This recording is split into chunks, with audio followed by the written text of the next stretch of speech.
of 9 voting members. If we have 5, seems like that would be good. Monica says she's waiting for the host to start the meeting. Do you think she has the wrong? Probably. If she's using the link from the last meeting, then that is obviously not the right one. She should go to the website and click the link on the website.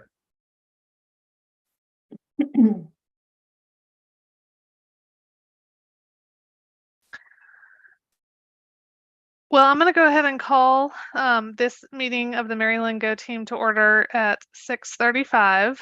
I know we're waiting on a couple of others, and obviously they can join, hopefully, in a few minutes. But let's go ahead and get started. Having called the meeting to order, I think, Paul, the first order of business is for you to call the roll.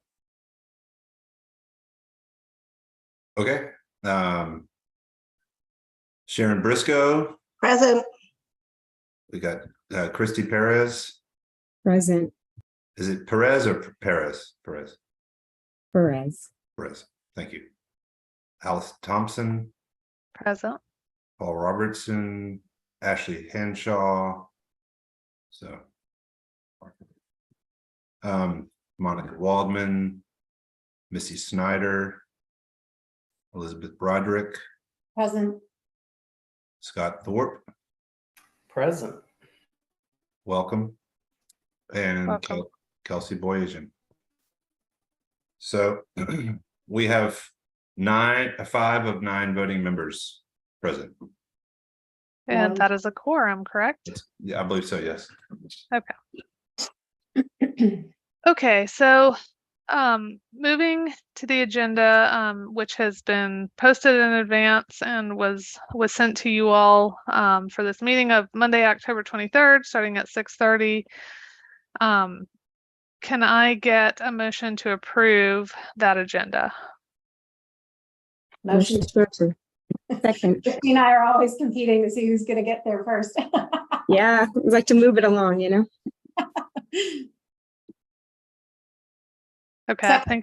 I think we had a motion in a second. Paul, did Yeah, you I get? said Christie seconded. Okay. Okay, all those in favor of approving the agenda?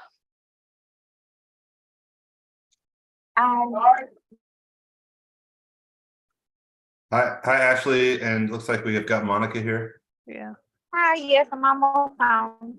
Okay. We are in the midst of voting on approving the agenda. So if you approve of the agenda that was sent out in advance for tonight's meeting, you can either raise your hand or say aye.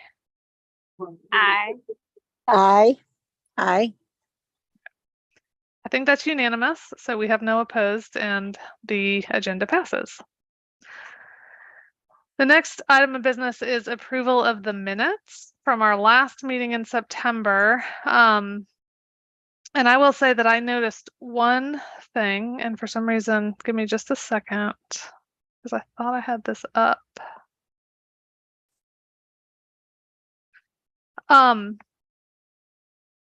Paul, this is a very minor thing, but on the 3rd page under data discussion and the 2 little I's, it looks like something cut off. It says question, comma, AT, and then it doesn't finish. So I'm gonna, I know we have to move in a minute. Maybe I'll just save it for discussion. So why don't I first ask for a motion and a second to approve the minutes from the last meeting? Motion to approve. Second. Okay. So I don't know. Let me see if I can share my screen. That way I can show everybody. This is Do you want me to share my screen? Oh, you got it. I think I have it pulled up. Just give me a second. Okay. You see right here. So this is, I lost the thread at that point. well, so I was just going to suggest that we just take that part out because Yeah. my anytime I've ever done minutes before, you don't have to, it's not a transcript of the proceedings. So I think it's fine if we just take that part out. So I would propose that we approve the minutes without this little part right here. Okay. Okay. So, all in favor of approving the minutes from our last meeting in September with the amendment as discussed, please raise your hand or say aye. Aye.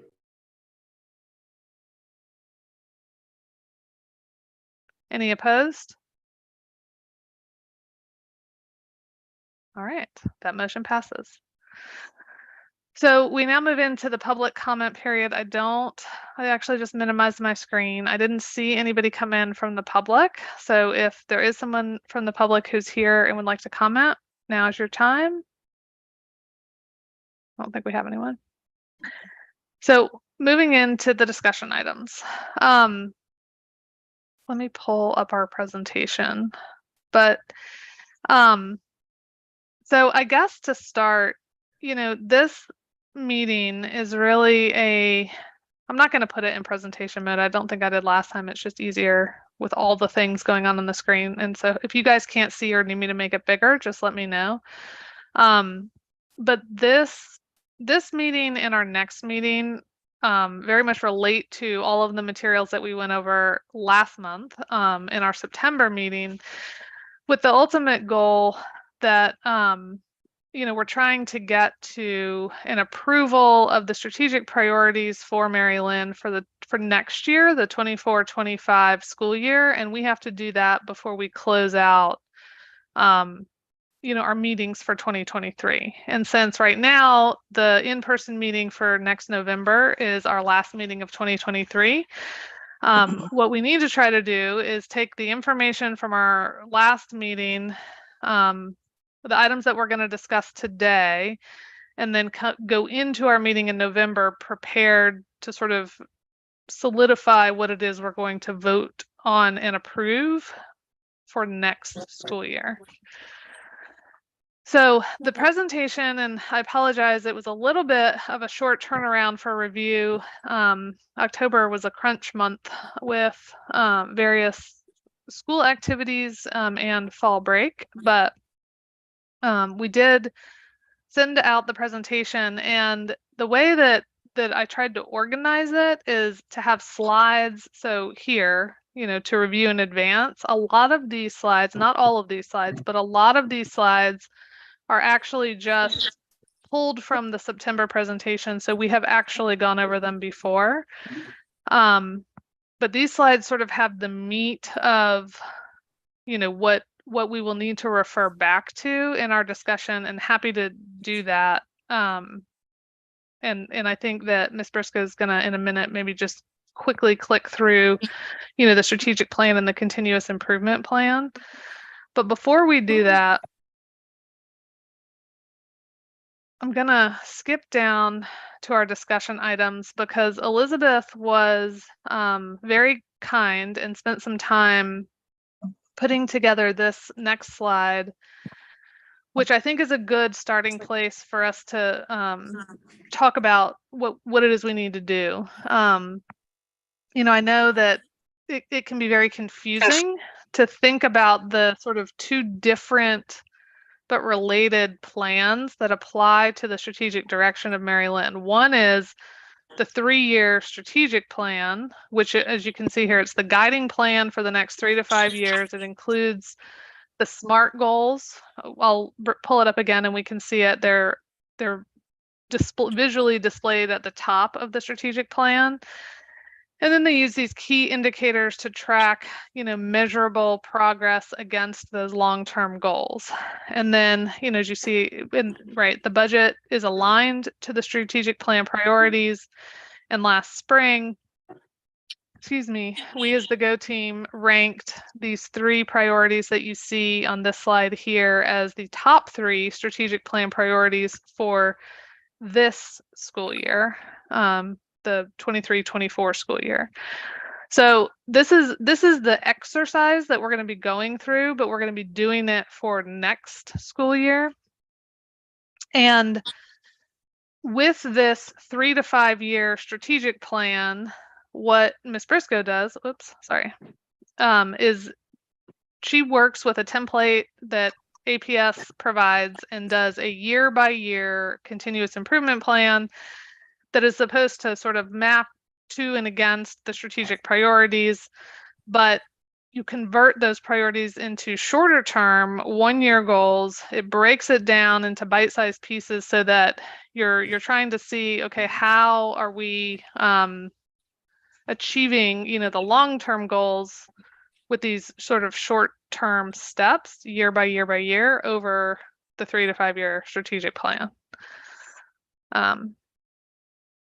So does anybody have any questions, or maybe nobody besides myself was confused about this, but in case it's helpful to anybody, again, Elizabeth was very kind and gracious to kind of break this down so that we could make sure we're thinking about the different pieces the right way. So I brought it up at our Midtown Cluster Advisory Board about how it just kind of is confusing to people. And Diane Jacoby gave a really good analogy, just talking, and just I'll share with you the strategic plan. You're saying that I'm building a house, okay? I want to build the house. So your continuous improvement plan is, okay, what is the first thing that you need to do to build that house? So you got to find the property and, lay the foundation. So that's the first year. So the continuous improvement plan, you're still trying to build the house. That's the true strategic plan. That's the end goal. You're still trying to build the house, but this is what I'm working on right now. Then the next year, I've already built the foundation, but now I need to put the plaster on. And so that's the next piece of the continuous improvement plan. So it just tracks your progress towards the overall. I thought that was kind of, help make it a little clearer. Yeah, I agree with that. I think that the template that APS provides, in my opinion, this confuses the issue a lot of times, which is why I pulled this together, because I felt like trying to follow what they had provided was just making things more confusing. And so I think that analogy and just this idea that like continuous improvement plan is breaking the strategic plan down into kind of more manageable chunks is a way that helped me kind of make heads or tails of it. Mm-hmm. So I'm gonna make the assumption that everybody had a chance to at least browse the presentation in advance, because as I noted, a lot of these slides, not all, but a lot of the slides are information that we had at our last meeting and actually are just slides that were pulled from our other presentation. But to tie that together, so we've got the current strategic plan. We definitely looked at this last time, so I don't think we necessarily need to go over it again. But up here is what I was referencing. These are the SMART goals, right? And then you have here in this column on the left, the APS district-wide strategic priorities and initiatives. Then, what we as a Go team sort of filled in as far as the school strategic priorities, again, for long-term, not year by year, are in this middle column. And then the key indicators, the strategies, the action kind of steps, I guess, that are, going to be used to try to achieve these priorities are what is here. And I think what we're going to need to do by the end of the next meeting is just review all of this, determine if anything needs to change for next school year. So that takes us into. Sorry, can I just ask? Go ahead. So we review this, determine if anything needs to be adjusted before next school year. We can then come up with, or Ms. Briscoe can come up with, and we can support her coming up with the continuous improvement plan for next school year, which then feeds next school year's budget, right? Do I have that in the correct order? I don't think we have anything to do with the CIP except to review it, to check to make sure that there's not gaps in in here. Correct. And to inform whether it needs to change the strategic plan. Okay, Yeah, and it really doesn't have anything to do with the budget. The budget is, the pie is the pie. They just give you, they call it a student success funding formula. And so it's really still just based upon the number of students that you have in your building and then weighted for specific things, regardless of what you have in your plan. And can I also just say, welcome to Scott. I don't think we welcome Scott, who probably is like, what are these people talking about right now? Because it is his first meeting. And so you will catch on, Scott. Thank you for being here. I appreciate it, and I will catch on. I did read through these a little bit earlier, so I'm not. And I completely will lost, say that but- and my bad, I know I very quickly under my breath, as we were waiting for people to come in, said welcome, but definitely you deserve an official welcome. So, so glad to have you. If you haven't done your training yet, and this actually applies to all of you, I'm supposed to be getting a report at some point, in which case, if anyone who hasn't done it, I'll be sending emails, but that's actually a really, really, really great resource to do it as quickly as possible, because it does help sort of set the stage for what the Go team is doing and the various benchmarks at times of the year. So it'll be helpful if you haven't done it yet. I mean, again, I guess, Elizabeth, circling back to your question, my understanding is that what we are supposed to do is really focus on this strategic plan. And then again, as I think, hopefully we'll see as we click through these slides on the CIP, it's just a matter of, Ms. Briscoe, her leadership team, like making sure that the focuses for each year, again, are mapping back to the school strategic priorities that were set for that year. yep, okay, agreed. All right, so this slide, I'm getting into the CIP, the continuous improvement plan, because I do think that this needs assessment slide is one that was added. We didn't have it at our last meeting, but what I'm going to go actually back up here. So in the SMART goals, you see we've got this ELA score focused goal. You have the math score focused goal. We have these are in performance, right? And then the third SMART goal is in the area of growth, and it's overall for both ELA and math.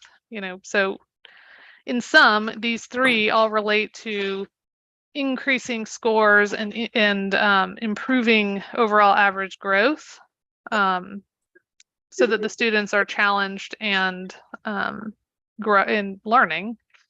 And then we have this close the achievement gap between all subgroups, which again, I mean, if you kind of look down into the strategic plan, that relates to, some of the score metrics, but it's not exactly that. So again, I think we're going to see this as we kind of go through the slide Yeah, deck. what you'll find is that the continuous improvement plan it has to be quantifiable and measurable, whereas the strategic plan can just also like be ideas. Like we want to increase or improve, but it doesn't have to be by a particular number. And so that's also one of the big differences. Yeah.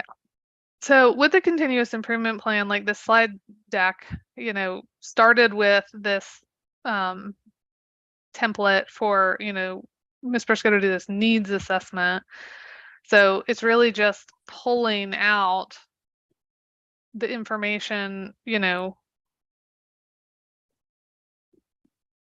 from the strategic plan. And, you went through, right, and just highlighted the strengths of the school, some of the opportunities and challenges.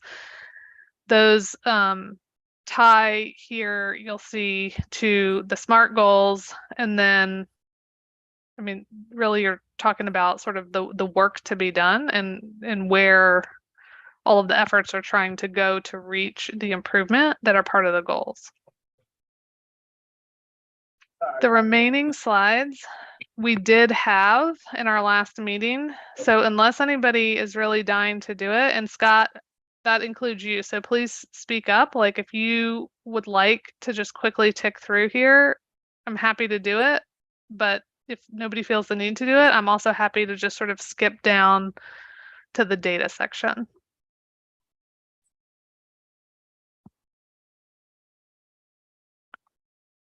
I hear nobody dying to click through this again. So we're gonna go down, rely on our discussion from last time in review, and take, excuse me, take a look at some of the data.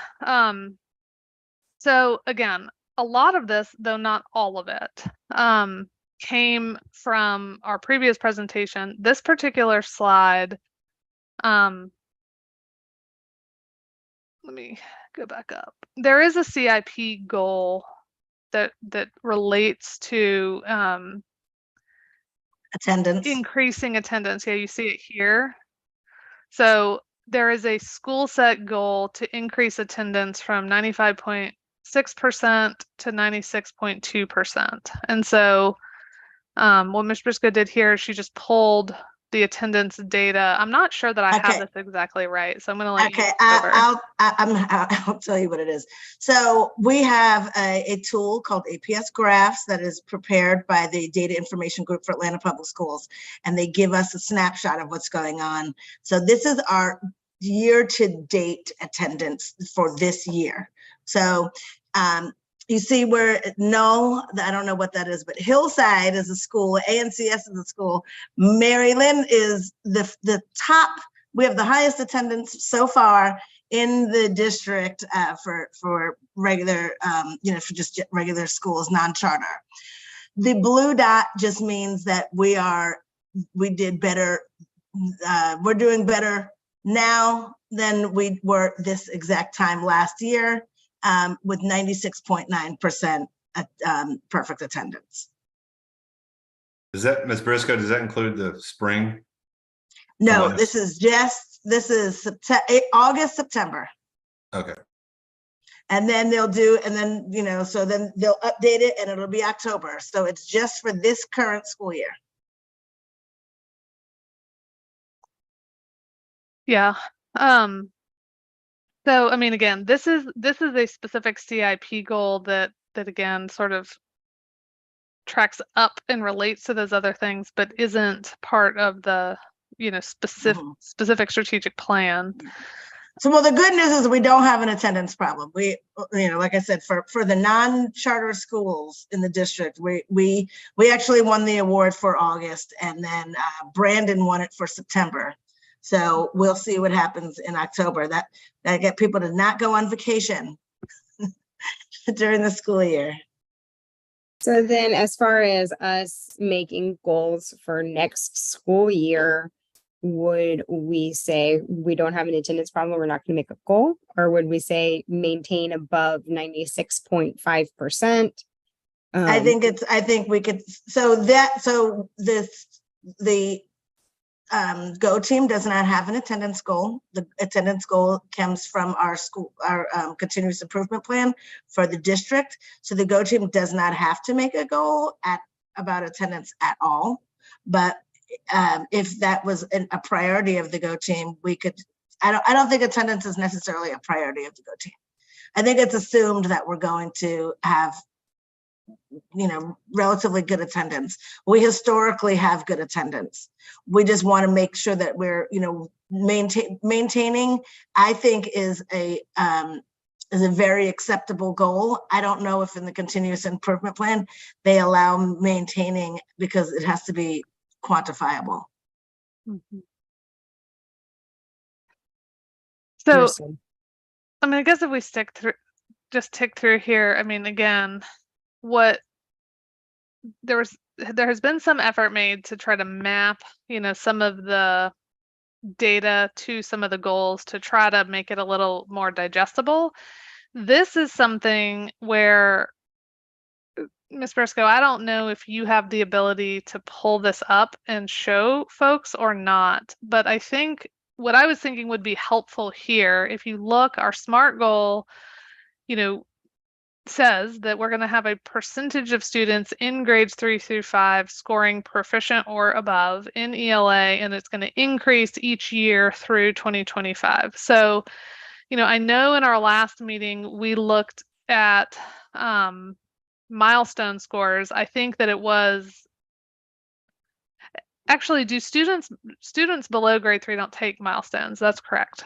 Correct. Yeah, so we looked at the milestone scores. I guess that what might be good to know or have you kind of just talk through is, those were the scores for the end of 2023, spring 2023, right? And how does that compare to spring 2022? Meaning, was there an increase by 1% over the course of that year or So not? you should be able to see that on their next slide.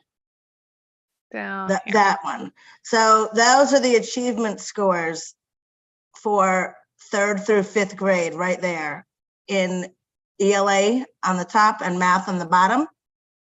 And so we are comparing apples to oranges. They're different children, but that's the 3rd grade scores, the 4th grade scores, and the 5th grade scores.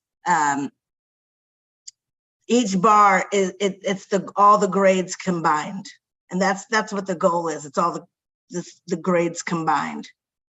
So you can see that in 2022, we increased the number of students who are distinguished by 6 percentage points, and we decreased the number of students who did not meet by 1 percentage point.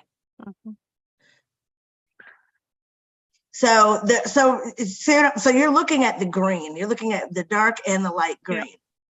So the short answer is yes, we have, we met our goals for those.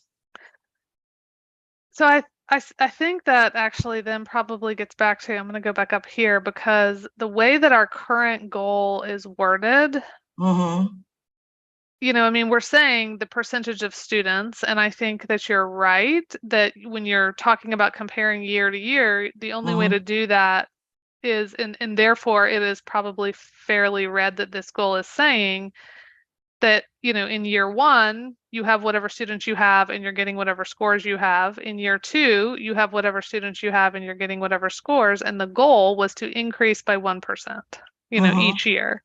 Yeah. So I just think that that's something that everybody should kind of recognize and think through if there, is a reason to change the focus so that you're somehow trying to look at individual groups of students as they move through. That is not really what this current goal is doing. Yeah, this is just overall all students and are hitting this achievement goal. And that's what slide 15 is showing you. Yes, if you look at slide 15, you can see that there's definitely a 1% increase, at least in the number of students who moved into the green category. But it does track the same group of students, right? I mean, the 3rd graders are now the 4th graders. They're still captured. The 4th graders are the 5th graders. Right. So for this particular time, we can look at in 2022. Well, you know what? So this is all 3rd, 4th, and 5th grade combined. I am able to look at it and break it down by grade level. So I can say, how did the 3rd graders do in 2022? And then those same kids are in 4th grade in 2023, and how did they do? And I do have that data, but what they're looking for is your overall. They're not looking at it by grade level, if that makes sense to you. Right now, that slide that you're looking at is 3rd, 4th, and 5th grade. So you're just literally looking at the green. Is the green line bigger on the bottom? Listen, I think there's some merit in tracking, the same group of students over time and making sure that they don't, regress, and making sure that more of them move into the green. But I think as a school as a whole, having the goal to make sure everybody collectively is in that green zone has a lot of merit as well. And Yeah. I would agree that, trying to ensure the whole school is in the green zone or at least out of the red zone is probably a priority. Yeah. And so we do also track individual students and we track growth, because that also counts. But our growth scores we get milestones wise, we only get for our 4th and 5th graders, because 3rd grade is baseline data. But for the MAP assessment, we can track growth for every grade level, 2nd, 3rd, 4th, and 5th. Well, and that actually goes straight into what my question was going to be about this. Well, let me pause on that for a second and say that I completely agree. And I think that that is why those first 2 SMART goals are sort of worded the way they are. And I recall that we had a conversation, around this same issue last year. Mhm. And obviously you're doing a phenomenal job, Ms. Briscoe. Like, the students are doing a phenomenal job. The school overall is, again, on those 2, pretty clearly meeting those goals and even exceeding them in some cases, which is fantastic. And, again, that's looking at milestones specifically. Now, for the SMART goal 3, it reads to me as broader because obviously, on its face, it says show overall average growth as determined by the state of Georgia for at least 75% of the population in both ELA and math. Mhm.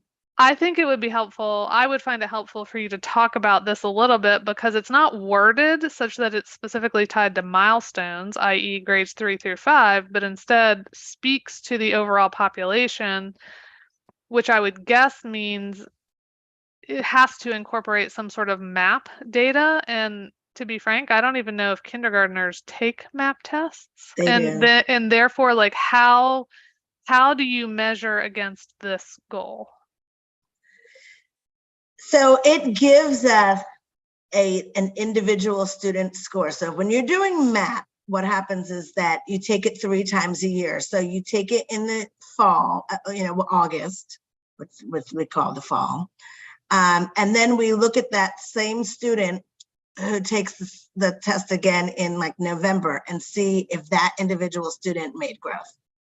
So every teacher has access to that to look and see if I started off and my 20 kids all, I got a 7, I'm just making up numbers, got a 75 the first time we took the test, and that was my baseline data. And then in November, they took it again. And now they're only scoring, 10 of them are scoring 65 and the other 10 are still scoring 75, then they haven't made any growth. So we have it by individual student. We're able to assess on the MAP per kid every time they take the test. You're able to see, did that student improve? Did they do better? For milestones, we can only track the 4th and 5th grade students, how they did from 1 year compared to the next year. And that is a part of the CCRPI, what the state assesses us on. And we get that information at the end of the year, or when those scores come out. But the purpose of the MAP is to help give us a gauge as to whether or not our kids are doing well or not. And so you get scored based on peers and where they're scoring. So people say that it's impossible to grow students because they're already so high. That's not exactly how it works. If you score a 75 in the beginning, then they're going to take all the kids that scored a 75 and see how they did in November. And if your kids did better than those kids, that means that they had high growth. And if they did not, that means that they had low growth. So even if you have super high achieving kids, you can still have high growth. That's the goal. So I don't know. I mean, I don't know how easy or hard it is to pull this, but maybe looking back at last school year, so Mhm. over the course of 2022, do we know what percentage of students, showed growth in both categories over the course of the school year in 2022 from Mary Lynn? On milestones, we will have that information. On MAP, we have to just determine that information. And yes, we do. That's what we do when after we take the test, our teachers sit down and analyze the scores, and that is what we're looking for. So every teacher knows what their students have done. And they share that with the parents. Nobody wants to be the person that says, yes, your child is in distinguished and they did great, but they didn't make any growth. I guess the question, at least it seems to me it would be helpful for purposes of us thinking about the strategic plan. I mean, because right now there's this goal that at least 75% of the population is going to show overall average growth in both categories. Mhm. But without knowing kind of where we are now, Do you see the slides that I sent you that have just the red and the green? Keep going down a little bit. down here. No. Oh, you don't have, see where it says growth right there? There's a slide, there's a piece that's missing right there. Well, there was one that, remember, we couldn't get the formatting to work. So, I mean, I don't know if you have the ability to just pull it up and I can let you share your screen. Yeah, we can try that. I don't even know if that was the growth one, but hold on one second. Let me.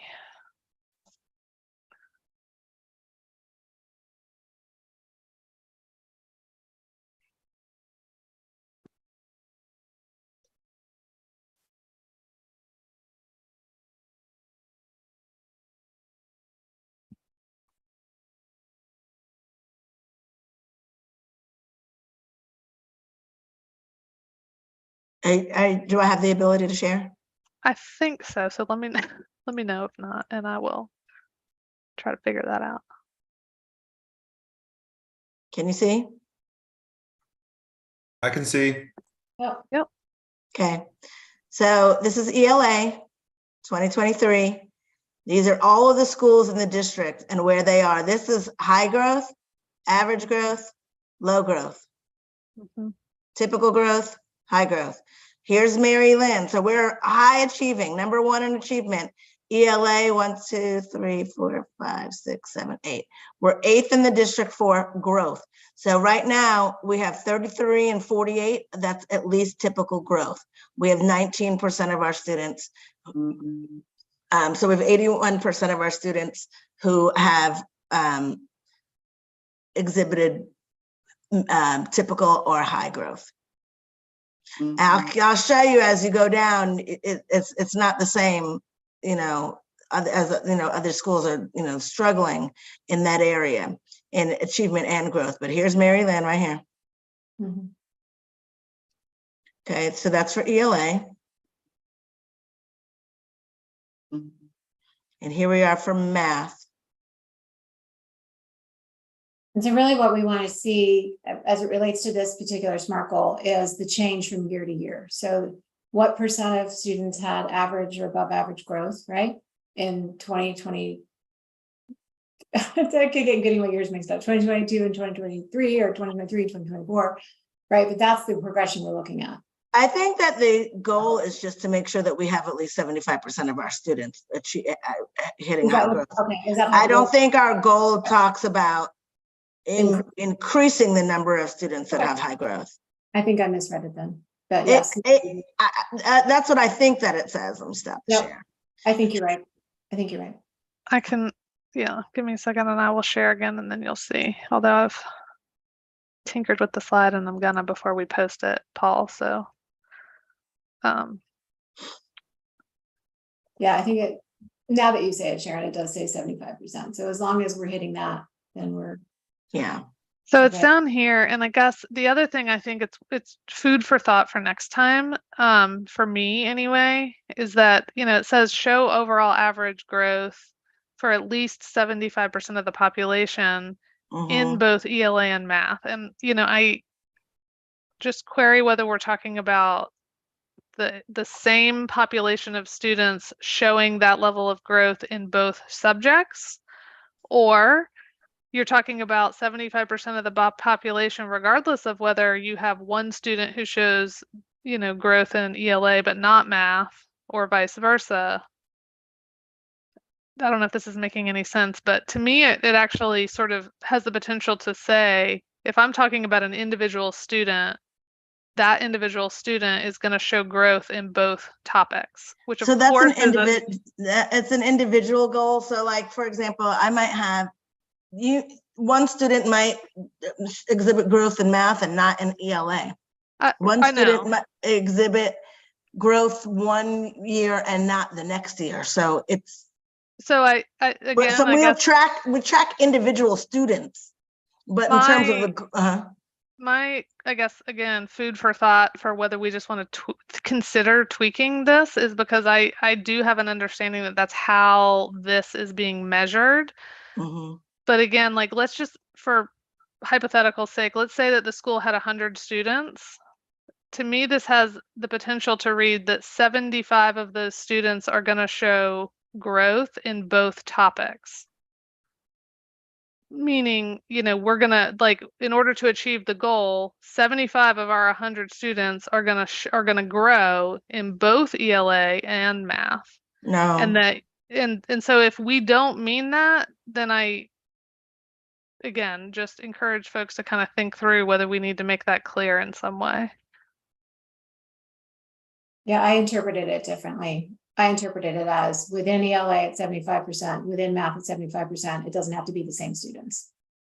Yeah.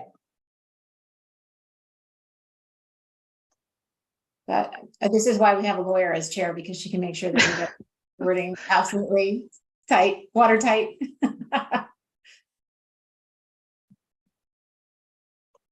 Well, and this kind of thing only matters, you know, I mean, if you have consistency year to year in terms of, you know, folks on the Go team, you, Miss Briscoe, but, you know, if you don't, then sometimes it can get, I think it's part of what can sometimes contribute to things being confusing. So, Yeah. okay, so then we get into the goal of closing the achievement gap between subgroups. And, you know, these two slides, we've got this information and data, the ELA milestone data over time and the math milestone data over time. And this does look a little bit different than the slide we had last time. So let me see if I can figure out how to move Zoom over and make this bigger. And then Ms. So Briscoe, I'm gonna let on the you right, talk about it. on the right, it's just the district, how the district is doing. And so it just shows how our students are doing compared to how the district is doing. So we're outperforming the district. So the orange, I think, is our Sorry, go ahead. is our Black students. The red is Hispanic. The blue is multi-race, and the green is white. But I can't see any of the numbers as they are right now because they're too small. But the bottom line is that we're out, our subgroups are outperforming the district subgroups. And particularly, like, if you can read the numbers, the oranges are like, our Black students are performing literally twice as well as the average Black student in the district. Our Hispanic students are performing twice as well. And that is over, I don't know if everybody else can see it. I my eyes, my old eyes. You might want to like read the numbers to the people. I can't see it. Yeah, let me just end this because Yeah. my dual screen is not letting me do this in a way that's helpful. It's popping the slideshow up on my other screen. So this I think if it relates to the goal itself, though, if the goal is to close the achievement gap between all the subgroups, it's not so much how we relate to the district, but how we relate to each other within the school, right? Both. Okay. Hmm.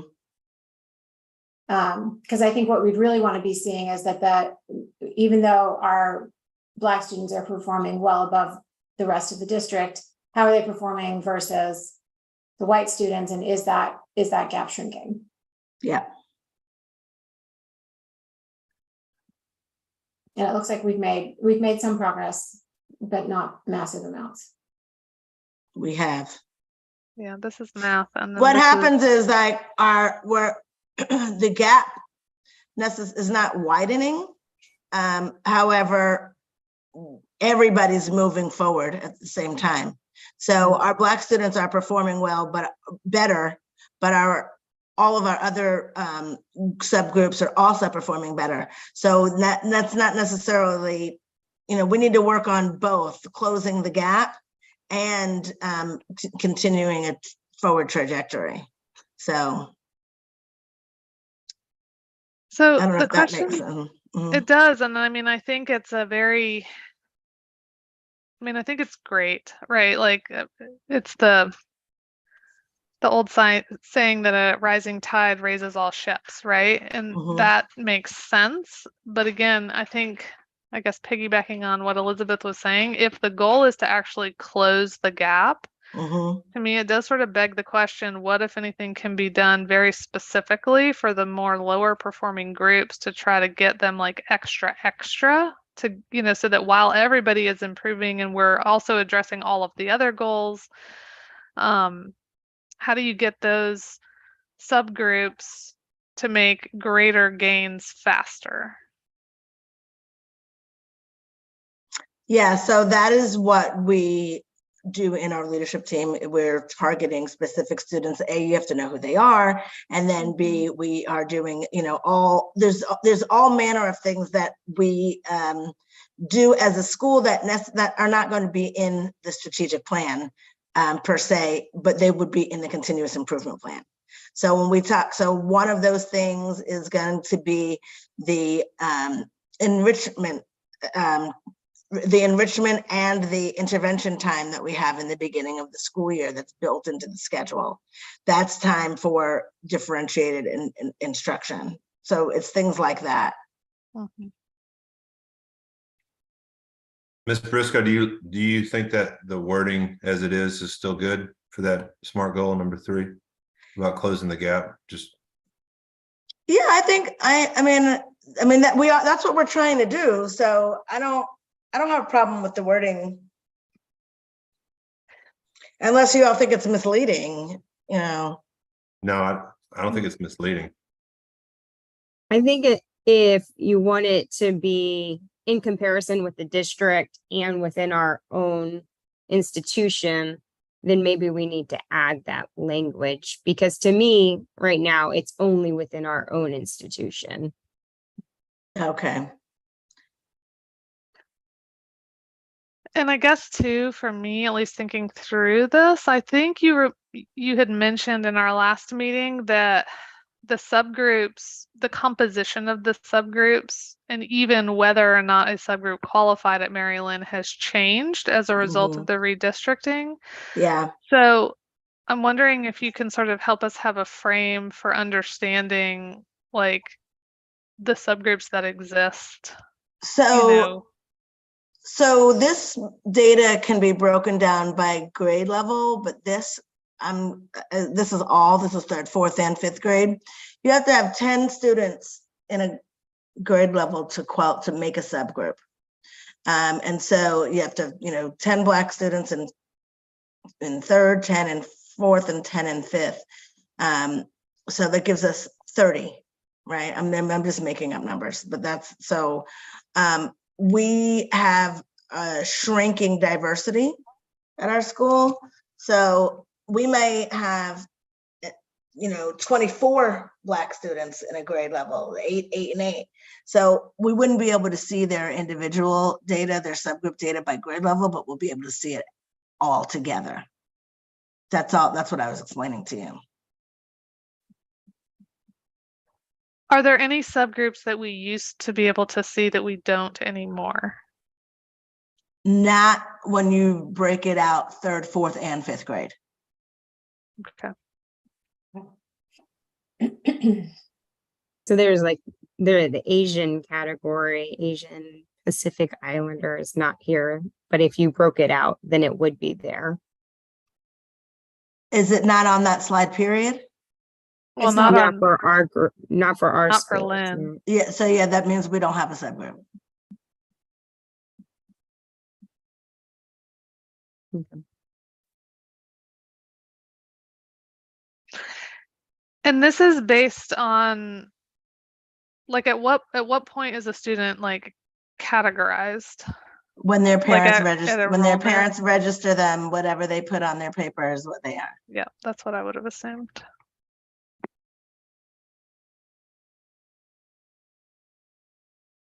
Okay. Well, I'm gonna come all the way back up here because, again, I think this is the slide that it would be most beneficial, with the information that is otherwise in this presentation, for folks to go back and make sure you've, kind of done a good review before our next meeting, because to the extent that, anybody wants to have discussion, or, we as a team feel like tweaks and changes need to be made, it's going to be to this document. And, and again, we didn't talk that much about the detail here about the school strategic priorities and, mapping them back up to the APS strategic priorities. To the best of my recollection from last year, that is what we're going to be doing next time, is making sure that all these things actually kind of tie together in the way that they're supposed to. So I think that giving thought to that in advance will help the meeting in November, and at the end of the meeting, hopefully we can vote on the plan for next school year. Does anybody have anything else before we move on to information items? Nope. All right. So I don't think we have any slides, but that takes us to the principal's report. So I will let you, Ms. Briscoe. Sorry, I have this blinding light.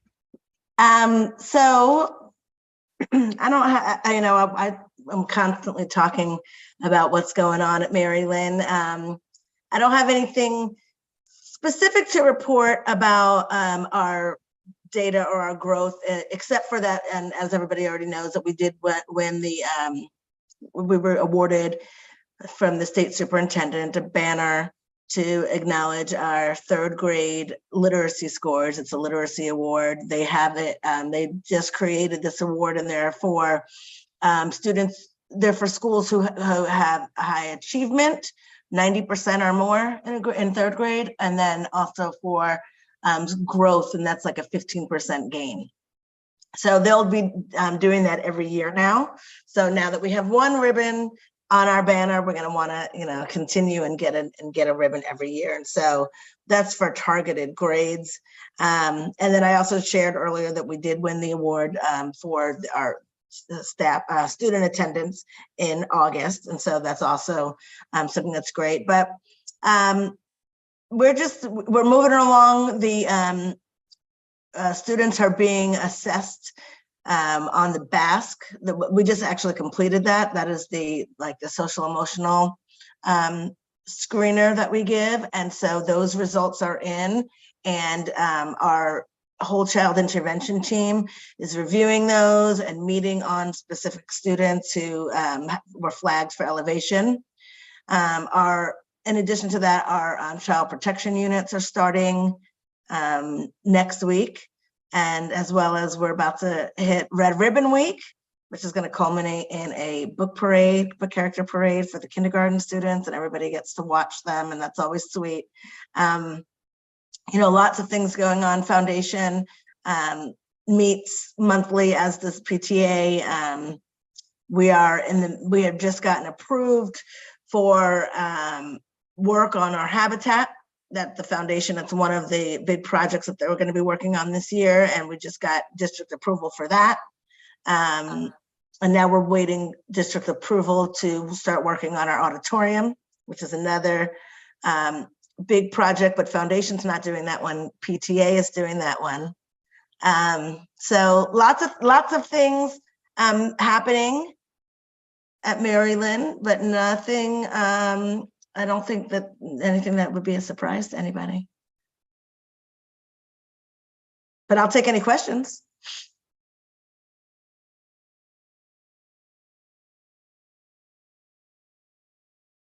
I had a principal coffee last Friday, and didn't get too many questions. One thing we're excited about is the fifth graders went on this trip today, the Biracial Project. It's like a walking tour of the history of Canler Park neighborhood. And our staff will be doing that on November 7th. Yeah, so I went on that field trip this morning, and it was great. It was great. I didn't know any of that information about, all these sites that are within a half a mile of my house. So Yeah. it's great. All right. So then we have a Midtown Cluster Advisory Team update, which, I will let Ms. Briscoe and Christy do paper, rock, scissors to decide who gets to give it. Christy, I asked about Elizabeth on the meeting. Were you on the meeting? I was not on the meeting. I said Elizabeth, but it was Christy. Sorry. Yeah, so that meeting was, so you were not at the meeting, so I guess I should give the update. Yeah. That was a meeting we were really talking a lot about what kinds of things that it was an update about what is going on in each school right now, and just different ways that the cluster can partner together to do things to build community. So one of the things that there's a string fling that's coming up. I want to say it's tomorrow, where all the orchestras from each of the schools are going to join together at this, and perform. And at the same time, there's also a security update given by Chief Applin, who's the Atlanta Public School Chief of Police. And then just, it was literally just about like what individual schools were doing and how well we are making it towards our STEAM goals. And then we talked about doing an audit of everybody's STEAM labs to make sure that there is some continuity and some, equity amongst what each school has. So that's our goal for the year, is to do this audit on our labs. And that was it. Our next meeting is next month. Who is gonna sort of compile and run that audit process? The STEAM program directors. Ours is Stephanie Schumacher. So they're just gonna do it. There's not gonna be like somebody at APS like. No, they're gonna do it together. And how are they going to determine what would be equitable, since, I guess each program caters to the population? That was my question, because that's where we start having, if somebody's school is lacking, is somebody gonna pay for that to happen? So, but the answer to that was, let's just see what we have first and then go from there. Because we have like a chicken coop, but not every school wants it or has space for it, right? I asked the same question. Yeah, not every school has a chicken coop, but that's not. I think they're really talking about like what kind of materials we have in the lab. Mm-hmm. When they tried to get that new school open and have everybody go there for 4th and 5th grade, they talked about having like microscopes and stuff like that. And I wonder, is it like hard equipment like that? Like how many pieces the children have access to? Yeah, Okay. things like that. We actually are doing well in that department because our foundation has purchased us quite a few microscopes because we found some very student-friendly ones and everybody loves them. So at various points in the time last year, I feel like those CAT meetings definitely steered into the whole, redistricting, what is happening within the cluster. Has that come up at all this year? Redistricting has not been a word that's been used. Nobody is talking about it in CAT. Not yet. Okay. Maybe we'll see what happens when these board people get elected. Yeah. All right. Well, the only announcements, I'm not going to read them. There were the lingering upcoming community events from the report last week. I left them on the agenda so that folks would know. I think the biggest one I am going to say out loud, which is the Asynchronous Learning Day. Hello, the best visitor. Big girl. Yes, it's really Anyway, soon. there will Okay. be no school and an asynchronous learning day on Election Day, November 7th, which is coming faster than probably any of us can believe. And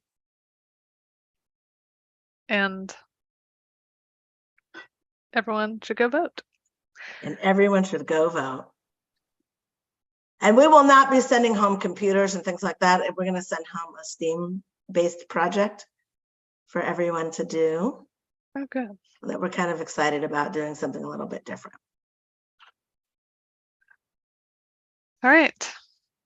And unless our one member of the public has comment, I think we're going to skip over that part of the agenda and go straight into adjournment. So can I get a motion in a second to adjourn our meeting?